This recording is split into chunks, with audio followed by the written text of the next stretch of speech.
नमस्कार दोस्तों, कैसे हो आप? आशा करते हैं बहुत अच्छे होंगे। श्री साई नमस्तुभ्यम। आज हम आपको सुनाने जा रहे हैं बृहस्पतिवार की कथा, गुरुवार की कथा, जो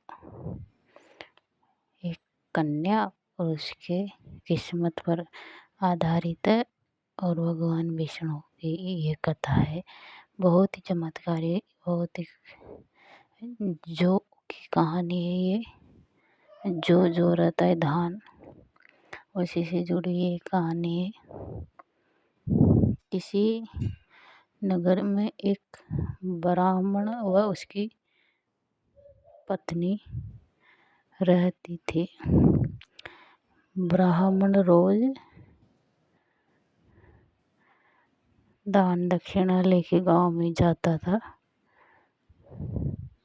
और फिर घर आकर भगवान विष्णु की सुबह जल्दी उठकर पूजा वगैरह करता था, पीला चंदन लगाता था, पीला ही भोजन करता था और हर बृहस्पतिवार का व्रत भी करता था और रोज भगवान विष्णु की आरती करता, घी का दीपक जलाता, केले की जड़ की पूजा करता।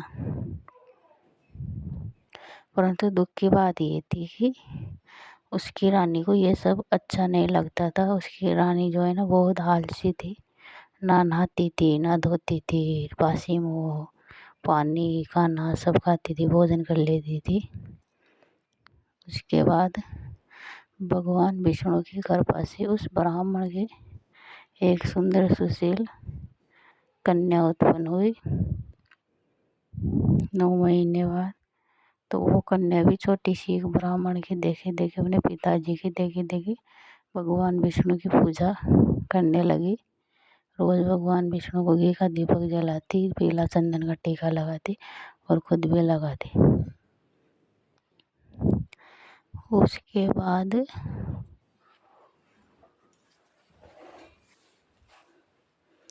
जब वो बड़ी हुई तो पाठशाला जाने लगी और जौ भरकर मुट्ठी में जौ भर ले जाती। जाते समय उन जौ को रास्ते में बिखेर जाती और बोलती कि हे भगवान विष्णु, हे बृहस्पति देव, मैंने सच्चे दिल से व्रत पूजा की होती, ये जौ सोने का हो जाना चाहिए, स्वर्ण का। तो वापिस पाठशाला से आती तो वो जौ सोने का हो जाता। उनको चुन चुन कर, बीन बीन कर वो घर ले आती और फटकती रहती। एक दिन उसकी माँ ने बोला कि हे बेटा, पुत्री, सोने के जौ को फटकने के लिए सोने का सूप भी होना बहुत ज़रूरी है। तो वो सोच में पड़ गई। जब दूसरे दिन पाठशाला गई तो जौ भर मुट्ठी ले गई, मुट्ठी भर जौ, और बोली कि हे भगवान विष्णु, बृहस्पति देव, मैंने सच्चे दिल से व्रत पूजा किया तो मुझे सोना का सूप भी दे दो। जब वो पाठशाला से वापस आई तो सोने का सूप तैयार मिला तो घर ले आई और सोने के सूप से सोने का जौ फटक रही थी बाहर चबूतरे पे बैठी हुई घर के बाहर। तो वहाँ के जो राजा का बेटा था, उन्होंने उस कन्या को देख लिया। राजा का बेटा बहुत ही सुंदर था। वो कन्या राजा के बेटे को भा गई। मन में प्रेम उत्पन्न होने लगा। वह घर जाकर उदास होकर बैठ गया। तब ये बात उनके सैनिकों को पता चली तो उन्होंने राजा से कहा कि आज कुंवर साहब उदास बैठे, पता नहीं क्यों। तब राजा ने जाकर कुंवर से पूछा कि हे कुंवर, आपकी आत्मा किसी ने दुखाई है क्या? कुंवर ने वो नाड़ेला दी, ना किसी ने इससे झगड़ा हुआ है क्या? कि ना। तो फिर आपका कौन ऐसा कर दिया कि आप उदास हो गया? तब राजकुमार ने कहा कि मुझे सोने के सूप में सोने का जौ फटकने वाली कन्या चाहिए, मैं उससे विवाह करूँगा। तब राजा ने सैनिकों के साथ सैनिकों को भेजा तो उसके माँ बाप ने मना कर दिया, ब्राह्मण उसकी पत्नी। तब राजा स्वयं खुद सैनिकों के साथ आया और ब्राह्मण से बोला कि आपकी कन्या का हाथ हमारे कुंवर शाह के साथ पिघला कर दो। तो ब्राह्मण राजी हो गया। ब्राह्मण देवता ने अपनी कन्या सुपुत्री का विवाह राजकुमार के साथ करके विदा कर दिया।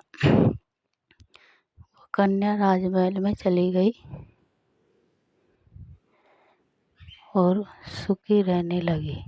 इधर पीछे से ब्राह्मण के घर जो सुख समृद्धि थी वो भूखे मरने की नौबत आ गई, क्योंकि उसकी जो रानी थी पत्नी ब्राह्मण की, वो ना ही तो नहाती थी और ना ही साफ सफाई करती थी, बासी मुँह खा लेती थी। तो भगवान विष्णु नाराज हो गए।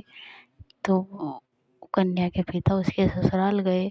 तो कन्या ने कुछ भोजन वगैरह देकर भेजा, दान वगैरह। कुछ दिनों के हो गए, फिर उसके पिताजी फिर उसके ससुराल गए कन्या के। तो कन्या ने बोला कि हे पिताजी, माँ को आप यहाँ ही ले आइए, मैं उसको अच्छे से शिक्षा ज्ञान दूंगी। तो उनके पिताजी उसकी माँ को कन्या के ससुराल ले गए। तो कन्या ने बहुत समझाया तो उसने हाँ कर दी उस टाइम। तो फिर सुबह उठे तो उसकी माँ वही आदत से बासी मुँह खाना वगैरह भोजन कर ली। तो उस कन्या को बहुत गुस्सा आया। उसने अपनी माँ को कोठरी में बंद कर दिया, देहलान जो बोलते हैं उसको, राजमहल का बड़ा सारा, और नहलाई। उसके बाद भगवान विष्णु की पूजा करवाई, बृहस्पतिवार का व्रत करवाए।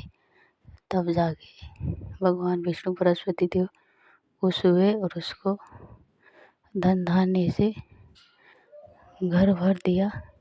तो उस कन्या ने भगवान विष्णु से और प्रार्थना की बृहस्पति देव से, जैसे मेरी मनोकामना पूरी करे आपने, वैसे ही हर सबकी करना। कहानी को कहते सुनते उकार भरते, सबकी इच्छा पूर्ण करना। कन्या भी बृहस्पति देव भगवान विष्णु की पूजा करती रही और उनके माता पिता भी व्रत करते रहे, पूजा करते रहे। हे भगवान विष्णु सत्यनारायण भगवान लक्ष्मी जी, जैसे उस कन्या की इच्छा पूरी करी वैसे सबकी करना।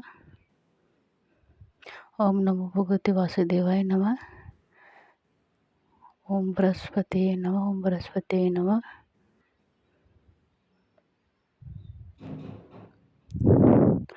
दोस्तों, यहाँ पर मैं बताऊंगी कि आपको गुरुवार का व्रत कैसा करना चाहिए, कुंवारी कन्या कैसे करे मनोकामना पूर्ति के लिए, घर की सुख समृद्धि के लिए कैसे करे, आज मैं आपके साथ ये शेयर करूँगी। तो आप वीडियो को प्लीज़ सब्सक्राइब, शेयर और लाइक ज़रूर करिएगा। तो बृहस्पति देव की जो पूजा रहती है ना, बृहस्पतिवार के दिन आप ब्रह्मा मुहूर्त में उठिए, नहाइए धोइए। नहाने में एक चुटकी हल्दी डालिए। उसके बाद भगवान विष्णु सत्यनारायण भगवान की पूजा करें। केले की जड़ में हल्दी गुड़ डालकर जल चढ़ाइए। उसके बाद अगरबत्ती घी का दीपक जरूर लगाइए और कथा सुनिए बृहस्पति देव की।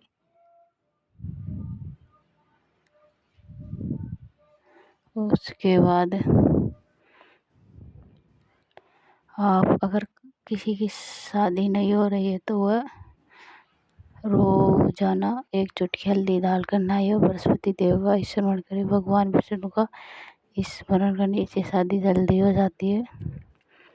केले की जड़ पीले वस्त्र में बांधकर अपनी कलाई पर बांधे, इससे भी शादी बहुत जल्दी हो जाती है। उसके बाद केले की जड़ की मिट्टी अपने घर रखे और केले की जड़ में जल चढ़ाए। केले का पेड़ नहीं हो तो भगवान विष्णु को हल्दी डालकर, गुड़ डालकर, चने की दाल डालकर स्नान कराए। उसके बाद पूजा पाठ करे, घी का दीपक जलाए, आरती करे, कथा सुने। बृहस्पतिवार के दिन बिना व्रत किए भी आप ये पूजा पाठ कर सकते हो, इससे भी बहुत लाभ होता है। उसके बाद क्या करना है आपको, जो सुख समृद्धि रहती है ना घर में, तो जिस दिन बृहस्पतिवार पड़े उस दिन साफ सफाई बिल्कुल भी नहीं करनी है, बाल नहीं धोना है बिल्कुल भी, लिपाई पोताई कुछ भी नहीं करना है, नहाना है बिना साबुन सरफ से, नाखून कटिंग भी कभी नहीं करना चाहिए, नहीं बाल कटिंग करना चाहिए, हेयर स्टाइल। बृहस्पतिवार के दिन से बृहस्पति देव भगवान विष्णु बहुत नाराज हो जाते। उसके बाद जो इस बृहस्पतिवार के दिन पीला कपड़ा जरूर पहने, पीला, अगर पूरा वस्त्र पीला ना हो तो कुछ बूटे फूल वगैरह पीला होना चाहिए, तो इससे भी बृहस्पति देव बहुत खुश होते हैं।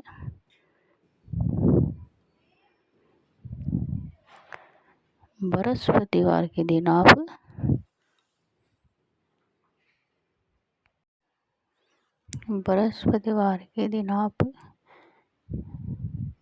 भोजन में हल्दी डालकर जरूर बनाए, पीला भोजन जरूर बनाए, जैसे चने की दाल हुई, खाना बनाते हैं चुटकी भर हल्दी, पीली दाल हुई, ये खाना जरूर बनाना चाहिए। भगवान विष्णु बृहस्पति देव को पीला फल जरूर चढ़ाना चाहिए, पीला पुष्प।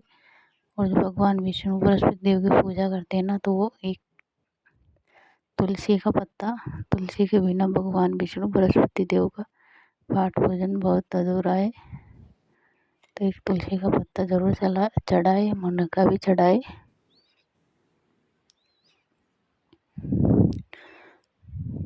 उसके बाद अगर किसी की जॉब नहीं लग रही हो, तो बृहस्पतिवार के दिन आप चने की दाल को भिगो दे, शाम के टाइम धोकर, और सुबह मॉर्निंग में उस दाल को लेकर, और भिगी हुई दाल को गुड़ लेकर, अपनी जो हथेली दोनों को एक जगह करके, उससे आप अपने हाथों से गौ माता को चने की दाल और गुड़ जरूर खिलाए बृहस्पतिवार के दिन। इससे भी बृहस्पति देव बहुत खुश होते हैं। और बृहस्पतिवार के दिन दान दक्षिणा जरूर करना चाहिए, भूखे को भोजन जरूर करना चाहिए, क्योंकि ये दिन भूखा माना गया है, भूखे को भोजन कराना बहुत ज़रूरी है।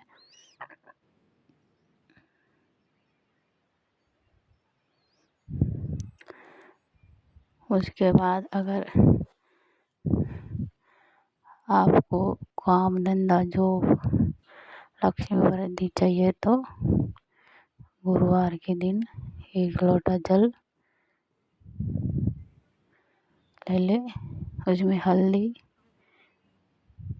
गुड़, चने की दाल डालकर भगवान विष्णु को स्नान कराए, या फिर केले की जड़ में जल चढ़ाए, और अपनी मनोकामना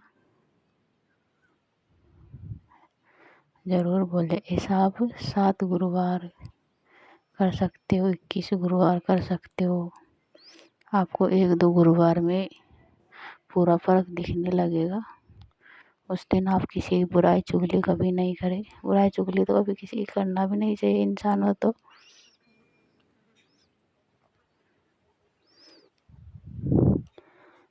उसके बाद अगर जॉब चाहिए, तो आपको पीला चंदन उस दिन जरूर लगाना चाहिए। और आप गुरुवार का व्रत करे तो जैसे 5 व्रत कर सकते हो, 7 व्रत कर सकते हो। उसके बाद 16, 21 व्रत कर सकते हो। व्रत करने के बाद आप उद्यापन जरूर करें। और व्रत कैसे करें, विधि व्रत की मैं अगले वीडियो में ज़रूर बताऊँ, जिससे आपकी मनोकामना जल्दी पूरी हो।